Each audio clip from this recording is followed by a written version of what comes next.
زمانے میں یہی مشہور ہیں دارالشفا والے. ہمیں معلوم ہے. اور بھائی اللہ آپ کو سلامت رکھے, اپنے نظریے کی حفاظت کرو, اور جب تک زندہ رہو مسلک کی اعلیٰ حضرت پہ قائم رہو, مسلک کی اعلیٰ حضرت پہ قائم رہو. امت بڑی محنت سے بنی ہے, یہ اتنا آسان نہیں ہے. دین یوں ہی مل گیا نا, اس لیے قدر نہیں ہے, اس لیے قدر نہیں ہے. نہ کسی نے بیٹا دیا ہے دین کے لیے, نہ کسی نے گھر لٹایا ہے دین کے لیے. کتنا مشکل ہے دین پہ قائم رہنا. فلسطین والوں سے جا کر کے پوچھو, ہاں فلسطین والوں سے جا کر کے پوچھو. آج دعاؤں کے لیے ہاتھ ہمارے نہیں اٹھ رہے. کئی بار لوگ کہتے تھے نہیں مولانا جلسے میں فلسطین کے بارے میں بات نہ کرنا. میں نے کہا آگ لگے ایسی محفلوں کو جہاں حضور کی امت کے درد کی بات نہ کی جائے, جہاں آقا کی امت کی بات نہ کی جائے. یہ امت صرف مٹھی بھر جماعت نہیں ہے, یہ امت کسی حد میں متعین نہیں ہے. پوری دنیا کے اندر جہاں جہاں مصطفیٰ کے امتی ہے, ایک دوسرے سے لا الہ الا اللہ کا رشتہ جڑا ہے, محمد رسول اللہ کا رشتہ جڑا ہے. ہم فلسطین والوں سے اس لیے پیار نہیں کرتے ہیں کہ ان کی جنگ ان کی جنگ کسی حکومت کی جنگ ہے, ان کی جنگ کسی کے قبضے کی جنگ ہے. اس لیے ان سے پیار کرتے ہیں کہ ان کی جنگ اللہ اور اس کے رسول کے لیے ہو رہی ہے, دین کے لیے ہو رہی ہے.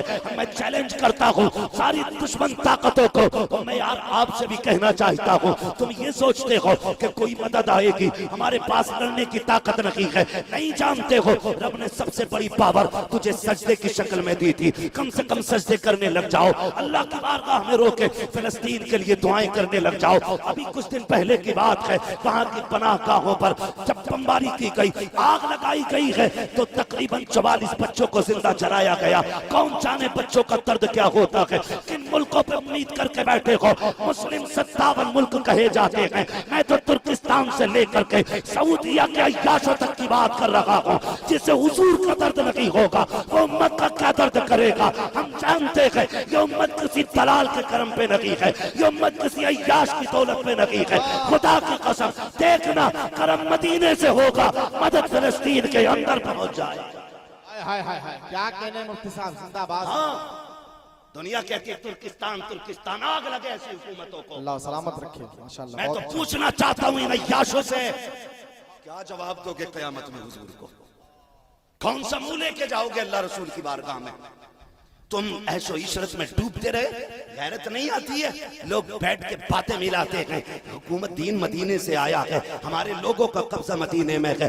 آگ لگے تم جیسے لوگوں میں. مفتی اعظم نے کہا تھا تیرے محبوب کا پیارا چمن کیا برباد, علاقی نجدی یہ نکلے پلا مدینے سے. یہی دن رہ گئے تھے, اب تو وہاں پر عیاشی کے اڈے کھولے جا رہے ہیں. عرب کی زمین پر جوئے خانے کھول دیے گئے ہیں, شراب کی بھی فیکٹری لگا دی گئی ہے, بیئر کی شاپ عرب میں کھول دی گئی ہے. اب بتاؤ زلزلے نہیں آئیں گے تو کیا ہوگا, طوفان نہیں آئیں گے تو کیا ہوگا, یہ گرمی بڑھ کر کے 53 ڈگری نہیں پہنچے گی تو کیا ہوگا. کون سا کام تم نے آبادی کا کیا ہے, کون سا کام کیا ہے. تم نے کم سے کم حضور کی زمین کو محفوظ رکھا ہوتا, اس زمین کا تقدس کو تو پامال نہ کیا ہوتا. جانتے ہو وہ کون سی زمین ہے؟ میرا امام جب مدینہ شریف کی سرحدوں میں گیا ہے تو جوتے اتار دیے تھے. کسی نے کہا تھا اعلیٰ حضرت سے, جناب یہ پتھروں والی وادی ہے, جوتے پہن لو. انہوں نے کہا تھا اللہ اکبر اپنے قدم, اور یہ خاک پاک حضرت ملائکہ کو جہاں وضع سر کی ہے, یہاں جوتے پہننے کی بات کرتے ہو.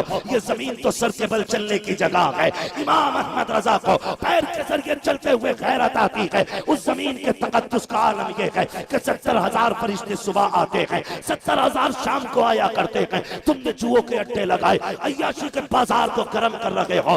یاد رکھنا تمہارے باپ داداؤں نے حکومت کی ہے, یہ مت سمجھنا تم باقی رہ جاؤ گے. چاہے وہ ترکی کی سلطنت ہو یا سعودی عربیہ کی سلطنت ہو, موت سب کو آنی ہے. پھر یہ اعلان کیا جائے گا کل من علیہا فان ویبقی وجہ ربک ذو الجلال والاکرام. کچھ بھی نہیں بچنا ہے, صرف رب کی ذات باقی رہے گی. اگر خیریت چاہتے ہو طریقے بدل دو, اور طریقہ صرف یہ ہے کہ محمد سے وفا, تو نے تو ہم تیرے ہیں. یہ جگہ چیز ہے کیا, لوگ قلم تیرے. سبحان اللہ.